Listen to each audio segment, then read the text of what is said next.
Welcome to Bhavna classes.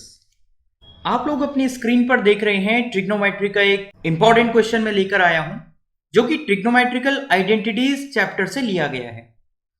ये question board ने हमें सीबीएसई ने बहुत बार पूछा है, तो हमारे लिए खुद में एक इंपॉर्टेंट क्वेश्चन बन जाता है।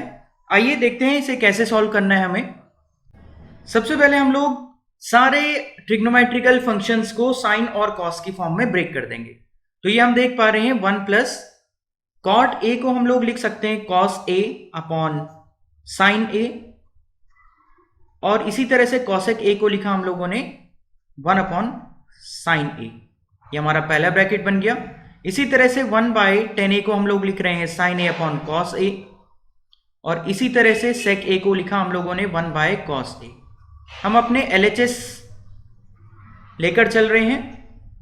अगर हम फर्स्ट वाले ब्रैकेट में एलसीएम लें तो हमें पता चलता है कि साइन ए इनका एलसीएम है। 1 की जगह पे साइन ए आ जाएगा और बाकी कॉस ए माइनस 1 अपनी जगह पे ऐसे ही रहेंगे। इसी तरह से सेकंड ब्रैकेट में हम लोग क्या कर देंगे, कॉस ए इसका एलसीएम लिया, यहां पर कॉस ए आ जाएगा प्लस साइन ए प्लस 1। अब हम लोग देख पा रहे हैं नीचे sign A into cos A जो है मल्टीप्लाई में बन गया है, तो मैं यहां पे लिख देता हूं sign A into cos A. आगे हमारे पास 2 ब्रैकेट हैं। पहले ब्रैकेट में लिखा गया है sign A plus cos A minus 1, और सेकेंड ब्रैकेट में हमारे पास लिखा गया है cos A plus sign A plus 1। मैं नेक्स्ट पेज में मूव कर रहा हूं, तो आप इस चीज को यहां तक नोट कर लीजिए। ये मैं ऐसे ही नेक्स्ट पेज में लेके चले जाऊंगा।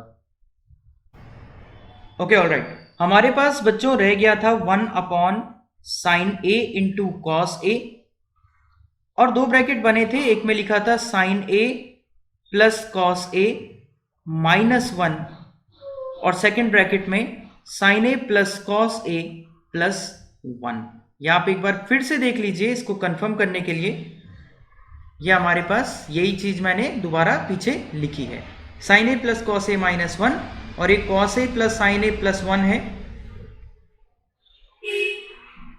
ओके, यहां से आगे बढ़ेंगे। आप इस ब्रैकेट पे ध्यान दीजिए, मैं इसको ऐसा पढ़ पा रहा हूं साइन ए प्लस कॉस ए, इसको एक ब्रैकेट में रखा और माइनस 1 आगे से। इसी तरह से सेकंड ब्रैकेट को मैंने लिखा है साइन ए प्लस कॉस ए और प्लस 1, और आगे से मेरे पास 1/sin A into cos A चल रहा है। साथियों 4 मार्क्स का इसने क्वेश्चन आना है, तो थोड़ा सा काम तो हो गई। 1/sin A into cos A को मैंने ऐसे लिखा। अब ध्यान देंगे, ये a माइनस बी और ये a प्लस बी, एक फॉर्मूला हम लोग जानते हैं a square minus b square का a plus b into a minus b. जब 2 सेम चीजें एक बार प्लस और एक बार माइनस साइन के साथ होती हैं तो ये फॉर्मूला बना लेते हैं a square minus b square. अभी हमारे पास sine A plus cos A minus 1 और sine A plus cos A plus 1 है, तो सेम इस वाले फॉर्मूले से मैं क्या करूंगा, इस फॉर्मूले से क्या कर दूंगा, इस चीज को एक्सपैंड कर लूंगा। इस फॉर्मूले के अकॉर्डिंग मेरे को मिलेगा साइन ए प्लस कॉस ए, यानी कि जिसे मैंने ए पढ़ा था ए का स्क्वायर माइनस बी का स्क्वायर। बी मेरे पास इस केस में 1 है। जब मैं इस वैल्यू को एक्सपैंड करूंगा जो ब्रैकेट के अंदर है, तो सबसे पहले तो sign A into cos A मेरे पास आगे बना हुआ है, और इस वैल्यू को एक्सपेंड करूंगा तो ये a प्लस बी के होल स्क्वायर से एक्सपेंड हो जाएगा। a square plus b square plus 2a b और माइनस 1 का स्क्वायर मेरे पास आगे से बना रहेगा। हम लोग जानते हैं कि ये एक आइडेंटिटी बनाता है और इसकी वैल्यू 1 के बराबर होती है, तो इस 1 से ये 1 कैंसिल हो जाएगा। फाइनली मेरे पास क्या रह गया, मेरे पास रह गया 2 sign a into cos A, और नीचे से देखो एक आगे से ये था ना हमारे पास sine A into cos A, ये तो मैंने ये लिखा sign A into cos A, तो फाइनली इससे कैंसिल और फाइनल आंसर विल बी 2, जो कि मुझे प्रूफ करना था। और मैं लिख दूंगा लास्ट में LHS इक्वल टू RHS। तो इस तरह से हमें ये क्वेश्चन प्रूफ कर लेना है, जो कि एक बहुत इंपॉर्टेंट क्वेश्चन है 4 मार्क्स का। Thank you.